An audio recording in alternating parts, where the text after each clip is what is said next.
स्वागत है आप सभी का आपके अपने channel basic study and job update में। आज हम आपको सिखाएंगे व्यंजकों के गुणनखंड ज्ञात करना। तो गुणनखंड ज्ञात करने के लिए हमने सवाल ले लिए हैं। आपको परीक्षा में सीधा पूछ लिया जाता है कि निम्नलिखित व्यंजकों के गुणनखंड ज्ञात कीजिए, और आपको इसी तरह से क्या है, आपको सवाल दे दिए जाएंगे और उनका आपको गुणनखंड ज्ञात करना रहेगा। तो गुणनखंड ज्ञात करने से पहले आपको कुछ इसके रूल्स बता दें, जिससे क्या है आप इस प्रकार के सवालों को 2-3 स्टेप में ही आसानी से हल कर सकें। तो सबसे पहले हम देख लेते हैं इसके रूल्स क्या हैं। सबसे पहला हमारा नियम है, अगर हमारी कोई दो संख्या है, जैसे कोई संख्या a है और कोई संख्या हमारी b है, और दोनों की घात, ये हमारा क्या है, ये हमारा घात है, और ये हमारी क्या है, कोई दो संख्या है। तो जब हमारी कोई दो संख्याएं दी हों और क्या हाँ दोनों आपस में गुणा में हो, ठीक है, और उनकी घात समान हो, तो उनको हम कैसे लिख सकते हैं, दोनों की गुणा करके उनकी घात लिख सकते हैं। जैसे अगर हमें कोई संख्या दी है 2 की घात 3 गुणा 5 की घात 3, तो इनको हम कैसे लिख सकते हैं, इनको हम लिख सकते हैं 2 गुणे 5 की घात 3। दूसरा क्या है हमारा, जैसे हमारी कोई दो समान संख्या है x गुणे x, तो जब हमारी x गुणे x दोनों समान हैं तो हम इनको कैसे लिख सकते हैं, x की घात 2।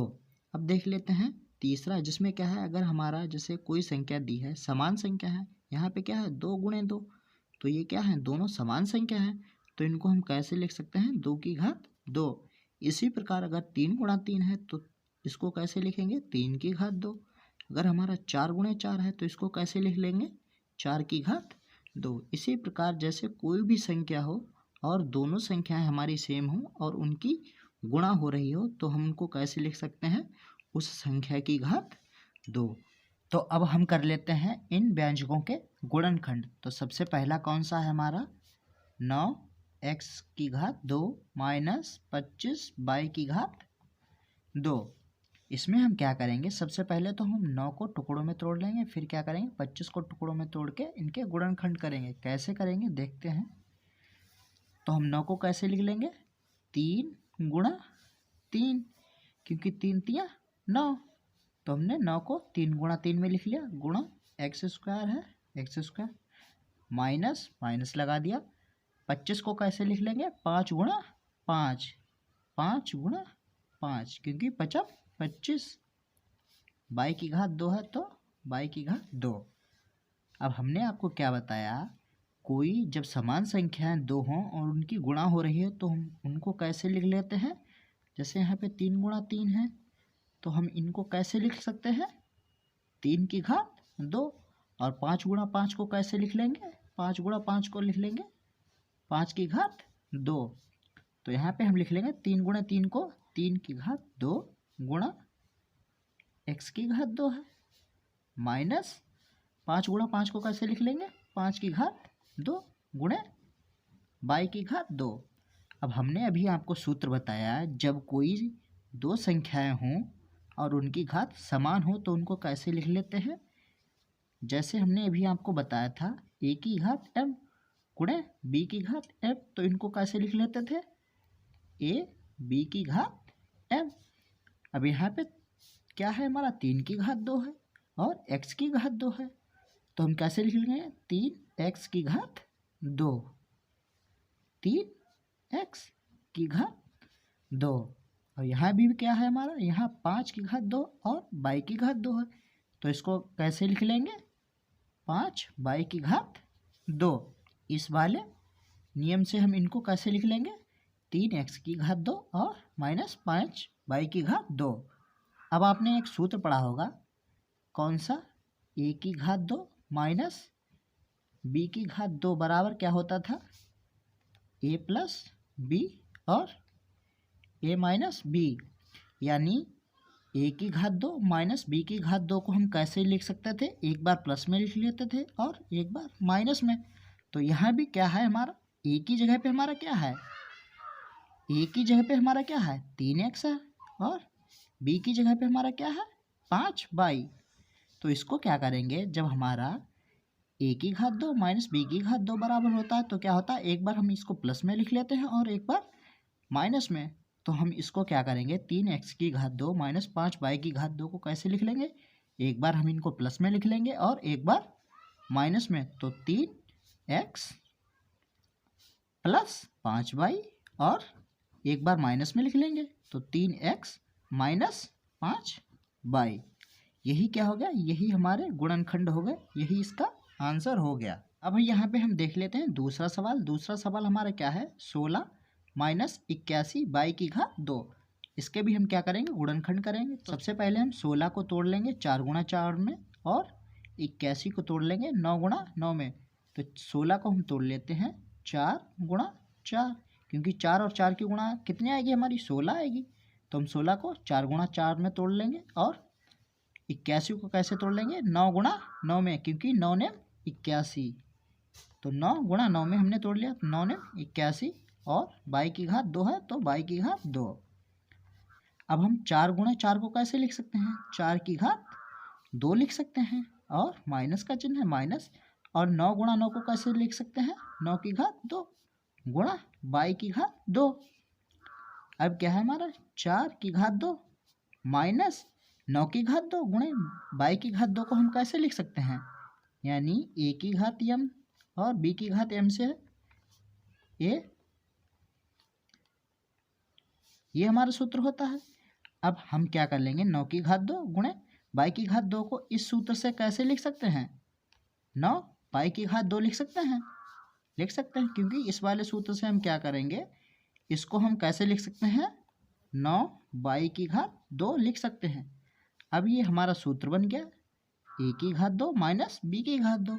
तो a की घात 2 माइनस b की घात 2 अभी हमने ऊपर आपको बताया क्या होता है, एक बार हम प्लस में लिख लेते हैं और एक बार माइनस में। जैसे हम आपको फिर से बता देते हैं, जैसे a की घात 2 माइनस b की घात 2 है, तो हम इसको कैसे लिख लेते हैं, एक बार प्लस में लिख लेते हैं और एक बार माइनस में लिख लेते हैं। तो यहाँ भी क्या हो जाएगा, एक बार हम 4 प्लस 9y लिख लेंगे और एक बार 4 माइनस 9y लिख लेंगे। तो यहाँ पे क्या हो जाएगा, 4 plus 9y bracket 4 minus 9y। यही क्या, यही हमारे गुणनखंड होगा, यही आंसर हो गया। अब यहाँ पे देख लेते हैं तीसरा सवाल, जिसमें क्या है, 100x² माइनस 81 बाई स्क्वायर। इसके हमें गुणनखंड करने हैं। तो सबसे पहले हम क्या करेंगे, 100 को 2 भागों में तोड़ लेंगे और 81 को 2 भागों में तोड़ लेंगे। तो 100 को हम कैसे लिख लेंगे, 10 गुणा 10 गुणे x² है मेरा, तो x² लिख लिया, माइनस 81 को हम कैसे लिख लेंगे, 9 गुणा 9 में और बाई की घात 2। अब हम 10 गुणा 10 को कैसे लिख सकते हैं, 10 की घात 2 लिख सकते हैं और गुणा x² माइनस 9 गुणा 9 को हम कैसे लिख सकते हैं, 9 गुणा 9 को हम कैसे लिख सकते हैं, 9 की घात 2। तो यहाँ पे 9 की घात 2 हो जाएगा और बाई की घात 2। अब हम इसको 10 की घात 2 गुणे x की घात 2 को कैसे लिख सकते हैं, 10 x की घात 2 लिख सकते हैं। तो हम क्या करेंगे, 10 की घात 2 गुणे x की घात 2 को हम कैसे लिख सकते हैं, 10 x की घात 2। तो हम इसको कैसे लिख लेंगे, 10 x की घात 2 माइनस 9 की घात 2 गुणे बाई की घात 2 को हम कैसे लिख सकते हैं, 9 बाई की घात 2, 9 बाई की घात 2। अब ये हमारा सूत्र बन गया a² minus b²। a² minus b² क्या होता है, a plus B, a minus B. हमारा सूत्र क्या होता है, a² माइनस b² बराबर क्या होता है, a plus B, a minus B. a की जगह पे हमारा यहाँ क्या है, 10x है और b की जगह पे 9y है। तो इसको क्या करेंगे, हम एक बार प्लस में लिख लेंगे और एक बार माइनस में लिख लेंगे। तो 10x प्लस 9y और 10x माइनस 9y, यही क्या, यही हमारे इसका आंसर हो गया। अब देख लेते हैं चौथा सवाल और आखिरी सवाल, ये बहुत ही ज़्यादा इम्पोर्टेंट है। तो सबसे पहले हम क्या करेंगे, 9 को 2 भागों में तोड़ लेंगे, a प्लस b की घात 2 माइनस 9 को हम 3 गुणा 3 में तोड़ लेंगे गुणा c की घात 2, a प्लस b की घात 2 माइनस 3 को हम कैसे लिख सकते हैं, 3 को हम कैसे लिख सकते हैं, 3 की घात 2। तो इसको हमने लिख लिया 3 की घात 2 और गुणा c की घात 2। अब a प्लस b की घात 2 माइनस, अब हम इसको कैसे लिख सकते हैं, 3 की घात 2 गुणे c की घात 2 को हम कैसे लिख सकते हैं, 3 c की घात 2 लिख सकते हैं।